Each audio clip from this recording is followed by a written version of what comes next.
Welcome to another deep dive. You guys sent in a ton of stuff for us to go through this time, huh? It's quite the collection. We've got company earnings reports, uh, legal analysis, some tech articles, even some, YouTube commentary. yeah, a little bit of everything. So we're calling this one Decoding the Doge Dilemma. Be catchy. And it looks like you're interested in, I don't know, the collision of tech and finance and government policy. With a healthy dose of Elon Musk, of course. Naturally. So where should we start unraveling this knot? Well, I always find it helpful to start with the human element. And one of the articles you sent, Arisa Turns 50, really caught my attention. Oh, yeah. Yeah, that one was interesting.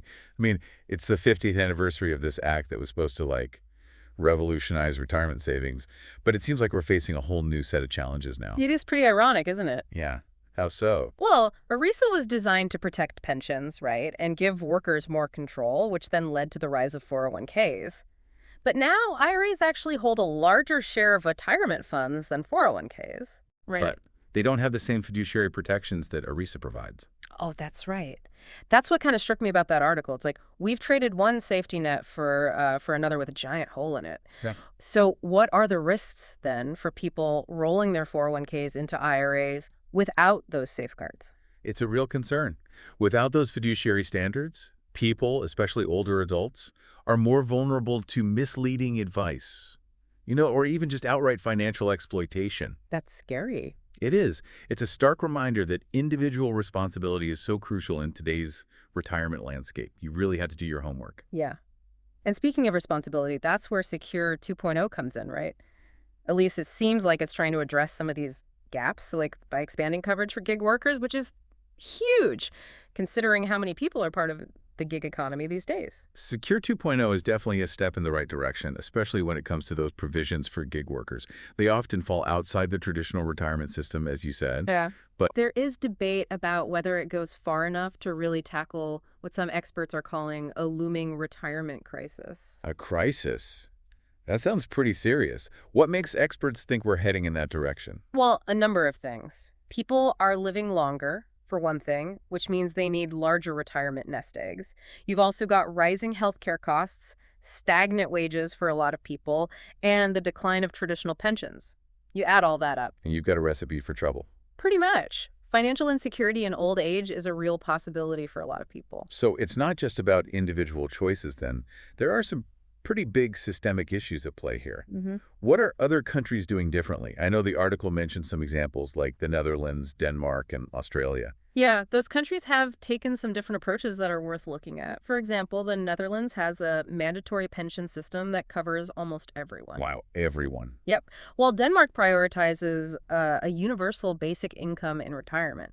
And Australia has a system that really encourages personal savings by offering tax incentives. So different ways to approach the same problem. Exactly. Each model has its own strengths and weaknesses, but they all highlight the need for a more comprehensive approach to retirement security. Okay, so we've got this backdrop of retirement uncertainty, individual responsibility, global comparisons.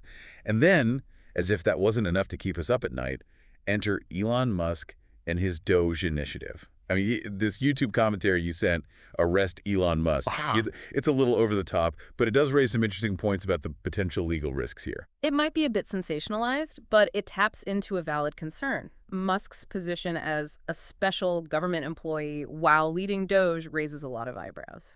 Yeah, potential conflicts of interest for sure. Exactly. It's a blurry line he's walking. This source even suggests he could face jail time for violating certain laws. What are the biggest legal challenges that Doge could face? Well, the Anti-Deficiency Act and the Appropriations Clause are two big ones. These laws are essentially about making sure that government officials don't spend money that hasn't been specifically approved by Congress. Ah, so checks and balances. Right. And if Musk, through Doge, starts cutting budgets or moving money around without getting the proper authorization, well, that could put him in a tough spot legally. So even though Doge is supposed to be all about streamlining government and cutting through red tape, it still has to operate within the existing legal framework. Precisely. And those laws are very specific. And then there are also concerns about potential violations of what are called agency laws, which basically govern how government agencies are supposed to function and interact with each other. Doge's approach of, trying to defund certain departments like education through this alternative funding mechanism could bump up against those laws as well. So more legal hurdles. Potentially. And then there's the biggest one of all, separation of powers. Congress has the power of the purse, and the courts could step in and limit Doge's power or even shut it down completely if they see it as overstepping its bounds. That would be a major setback. It would. And it's not just about Doge as an entity either. The sources we're looking at suggest that Musk himself, as an individual, could face legal action. His special government employee status might not protect him from personal liability if Doge's actions are deemed illegal or unconstitutional. So jail time for Musk might be a stretch, but the legal risks are definitely there. Absolutely. And isn't it ironic? Doge was created to operate outside of the traditional government structure, but its biggest threat might actually come from the very institution it was designed to bypass. It's kind of a classic tale, right? The rebel who ends up being challenged by the very system they were rebelling against. But speaking of rebels and challenges, let's shift gears a bit and talk about the tech sector itself. We've got some interesting dynamics playing out there. On one hand, we've got AMD exceeding expectations, but on the other, Alphabet seems to be struggling a bit, especially in their cloud business. What's your read on this? Well, it is an interesting contrast. AMD seems to be benefiting from the strong demand for high-performance computing, especially for AI applications. Their focus on data center growth and their strong performance in what they call their client segment is offsetting some of the weakness they've seen in their gaming division. So they're riding the AI wave, so to speak. But what about Alphabet? Are their cloud struggles just a bump in the road, or is there something more serious going on? It's hard to say for sure, but it is worth noting that they are still expanding their cloud infrastructure, even though their revenue growth has slowed a bit. One factor that could be contributing to this is just increased competition. Microsoft Azure is also experiencing slower growth, and both companies have said that they're seeing businesses shift their focus toward, you guessed it, AI investments. So instead of just relying on cloud providers for basic infrastructure, companies are now looking for more specialized AI capabilities. Right, which raises some interesting questions about how sustainable this massive data center boom we've been seeing really is. That's a good point. If AI efficiency keeps improving at this rate, we might see a slowdown in demand for raw computing power at some point. And that would have big implications for companies like AMD and Alphabet and even government initiatives like Doge that are relying on this continued growth of data center infrastructure. That's right. It's a reminder that even the most cutting-edge technologies are subject to disruption and shifting market dynamics. And speaking of disruption, we can't ignore the elephant in the room, AI. AI is everywhere these days. It really does feel like the new electricity powering innovation and change across every industry. It is a pretty apt comparison. AI is becoming the essential building block of the 21st century, and we're only just beginning to see its full impact. Take the Bitcoin source you sent, for example. It discusses the possibility of a sovereign wealth fund holding Bitcoin, which would have been unthinkable just a few years ago. It's a complete turnaround from the skepticism that governments used to have towards crypto, and it's all driven by AI. Precisely. It's a testament to its growing influence. And this influence is also reshaping the competitive landscape in the tech world. We've got DeepSeek emerging as a serious contender, which is pushing Google to double down on its own AI investments. And then you have AMD aggressively going after NVIDIA in the race for AI dominance. It's a fascinating race to watch. Yeah. And the outcome will have a major impact on the future of AI. But with all this talk of AI investment and the huge data center build-out that requires, are we running the risk of, well, overinvesting? That's a really important question. While AI is driving tremendous growth and innovation, there's always the danger of going too far, too fast. The efficiency of new AI models is increasing so rapidly that we could end up with a glut of data centers and computing power, which could then lead to a slowdown in the market. So is this delicate balancing act then, trying to fuel AI development without creating a bubble? Exactly. And this actually ties back to our earlier discussions about government spending and technological disruption and even individual responsibility in a rapidly changing world. It's all interconnected in ways that we might not fully grasp yet. It's mind-boggling when you think about it. Yeah. But let's shift gears one more time and talk about trade wars. Those sources you sent, including the one in Chinese about tariffs and Google, paint a pretty worrying picture of economic uncertainty. How are markets reacting to all this tension, and what should people be watching out for? Well, it's a complicated picture, for sure, but there are a few key takeaways. While there's definitely volatility, it's interesting to note that the major market averages have actually shown some resilience. It's like there's this push and pull between anxiety about the trade wars and this underlying strength in the economy. So a mixed bag. Are there certain sectors that are being hit harder than others? The sources do point to some specific areas that are feeling the effects more acutely. For example, the Russell 2000, which is made up of smaller companies, seems to be taking a bigger hit. Why is that? Well, smaller companies often lack the global reach and diversification that larger companies have, so they're more vulnerable to disruptions in trade. So it's not just about abstract economic indicators, it's about real businesses and real people being affected. Exactly. And to complicate matters further, we're seeing China retaliating against U.S. companies, specifically targeting companies like Google. Tit for tat. Right. And that dynamic has the potential to escalate, which would then create even more economic uncertainty and possibly even spill over into other areas of geopolitical tension. It's a reminder that in our interconnected world, economic decisions and political actions have these ripple effects that are hard to predict. Absolutely. Navigating this complex landscape requires us to really understand the global forces at play and how they might impact individuals and businesses alike. Okay, so we've covered a lot of ground. From retirement worries to Elon Musk and his Doge gamble to the AI revolution and the shadow of trade wars. It's been a wild ride, that's for sure. Before we move on to the next part of our deep dive, let's take a minute to recap some of the key takeaways for you. Sounds good. Let's make sure we're connecting the dots for everyone. So we started by looking at retirement security, didn't we? Yeah, that whole landscape is shifting pretty dramatically. Right. It's kind of crazy how ERISA, it was meant to protect pensions, but it actually ended up leading us to this situation where IRAs hold most of the retirement funds, but without those same protections. It's like we built a bridge to the future of retirement, but forgot to put up any guardrails. That's a great analogy. And it really underscores how important individual responsibility is in this new world. Secure 2.0 is definitely a step forward, especially for those gig workers. But whether it's enough to prevent a full-blown retirement crisis, well, that's still up for debate. We even looked at what other countries are doing, like the Netherlands, Denmark, Australia, all trying to tackle this in different ways. Yeah, it makes you wonder if there's one perfect system out there or if it's always going to be a balancing act. But let's bring it back to the present. Elon Musk and Doge. That's where things get really interesting. Right. Musk's big experiment, streamlining government using technology, it sounds great on paper, but the sources you sent, they kind of paint a different picture. Yeah, that YouTube video about, arrest Elon Musk was a bit much, but it did get me thinking about the potential legal risks. Could Musk actually get in trouble over this? What are some of the red flags the sources highlighted? Well, those laws, the Anti-Deficiency Act and the Appropriations Clause, those are big ones. They basically say that government officials can't just spend money however they want. It has to be approved by Congress. Yeah, the whole checks and balances thing. Exactly.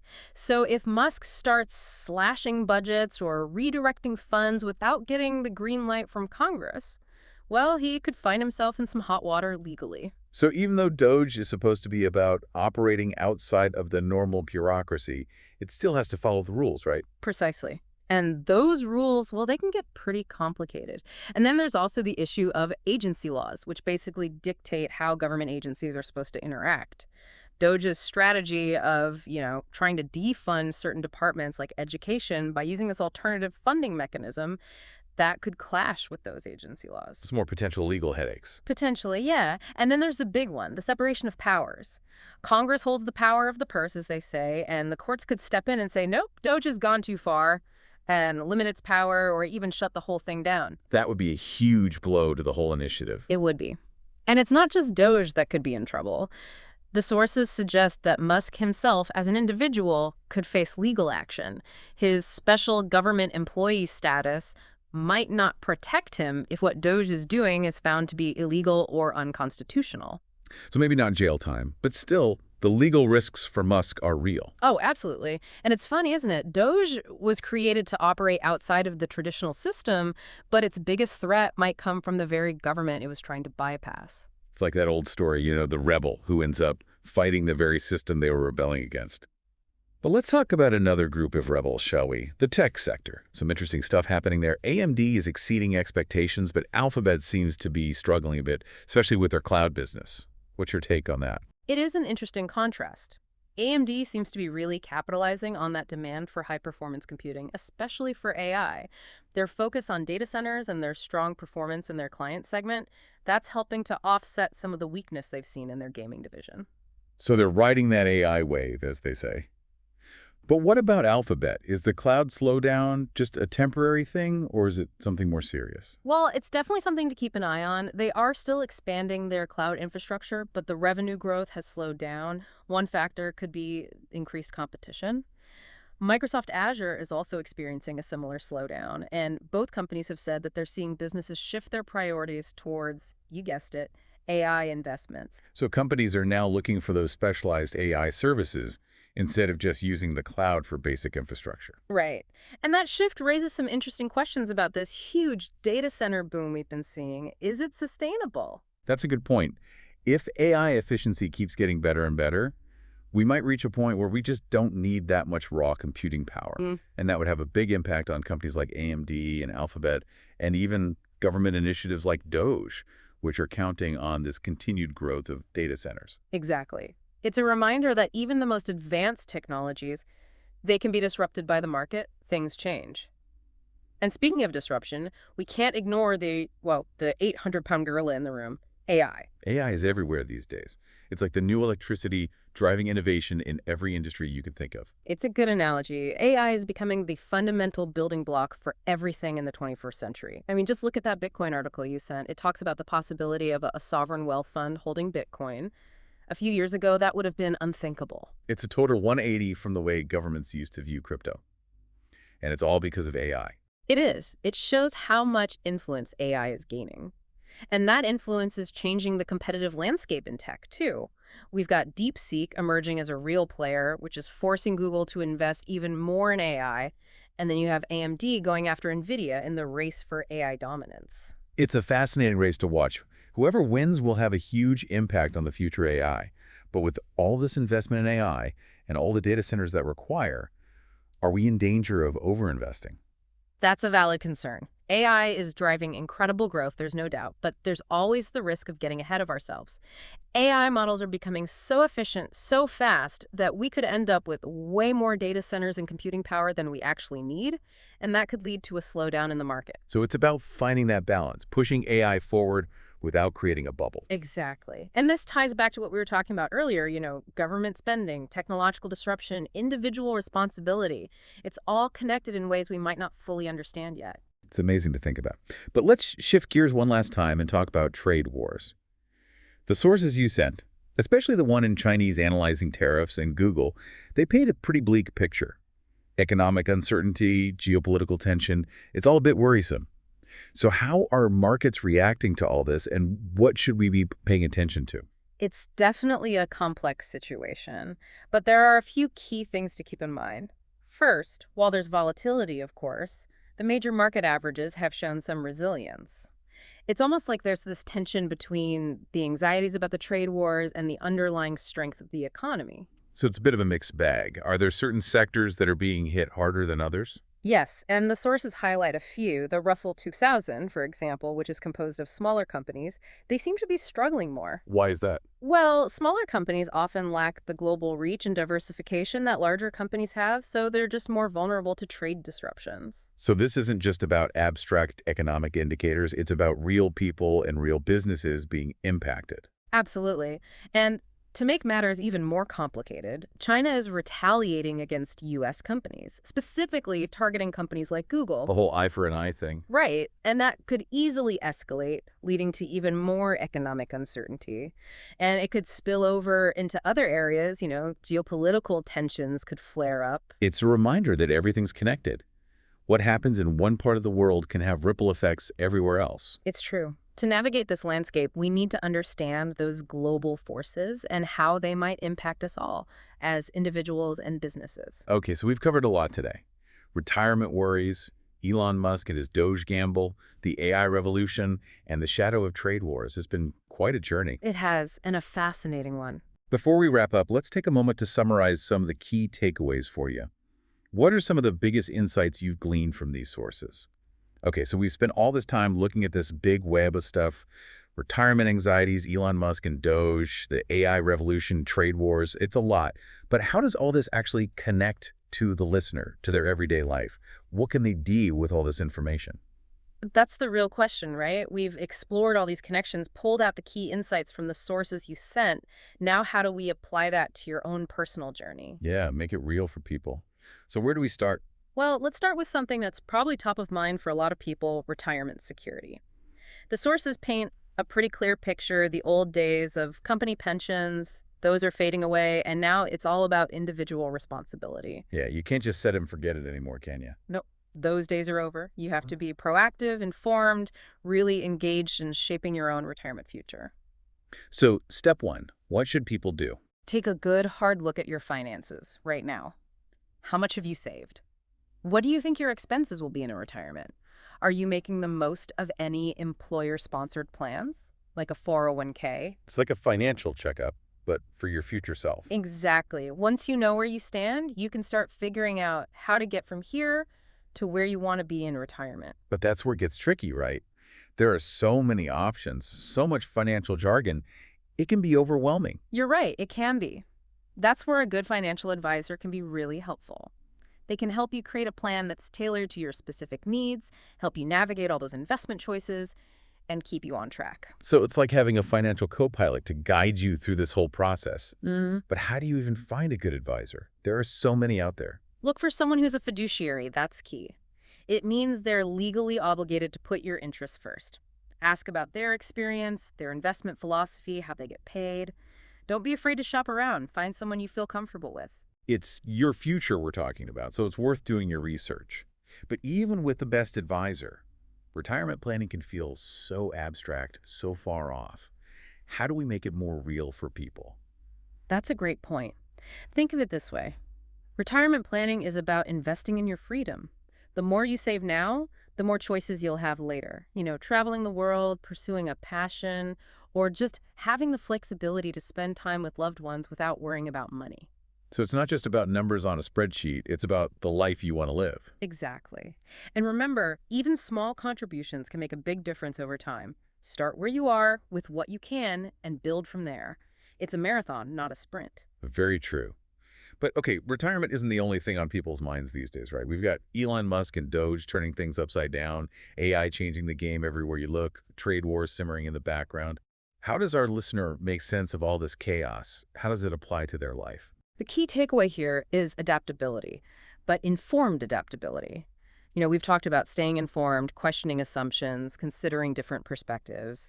It's about developing the mental agility to take in information, connect the dots, and anticipate what's coming next. Like being a detective of the future, always looking for clues. Exactly. And that's a valuable skill set, not just for navigating these economic and technological changes, but for any challenge in life, really. It's about being proactive, not reactive, shaping your future, not letting it be shaped for you. So it's about taking control, making informed choices, and seeing the opportunities that come with disruption, not just fearing change. Exactly. And never underestimate the power of curiosity. I mean, you, our listener, you send us all these sources. That tells me you're curious about the world. You want to understand how things work. Nurture that curiosity. It's what fuels lifelong learning and growth. Curiosity is like a superpower. It helps you see possibilities where others see only problems. I love that. And that's what I want to leave you with. We're living in extraordinary times. So much is changing. And that can be unsettling, but it's also a time of amazing opportunity. Embrace the unknown, stay curious, and never stop learning. So that's it for this deep dive, but it's just the beginning of your own exploration. Remember, the future doesn't just happen to us. We create it. And with the right mindset, the right tools, and a healthy dose of curiosity, you can be the architect of your own destiny. Thanks for joining us on this wild ride through retirement anxieties, Elon Musk and Doge, the AI revolution, and trade wars. Until next time, keep exploring, keep questioning, and keep pushing the boundaries of what you think is possible.